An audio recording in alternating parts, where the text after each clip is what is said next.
How to create a label in Gmail. So if you want to create a label on your Gmail, then first you need to open up your Chrome browser, any browser that you're comfortable with, and you can go for Gmail, which will be on the upper right, or you can search for gmail.com on the search bar. And once you've done that, now here on the left, you will have your options, right? You can simply go for more option, click on more, and here you will have manage labels. And under that or below that, you will have create new label. Click on that. And once you click on that, here you can enter your label. So you can simply select a label name and then you can click on create. And once you click on create, your label has been created.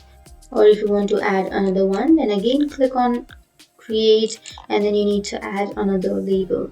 And you can add another label. So you can simply select any reason and then you can simply select any option and then click the create. So that's it. That's how you create your labels. And what you can do is you can simply go for your inbox,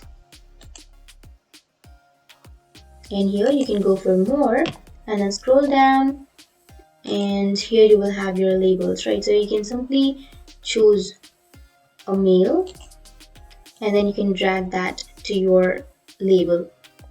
So that's it. That's how you add your emails to your label, or that's how you create a label. And if you have any questions, feel free to comment below. Thanks for watching.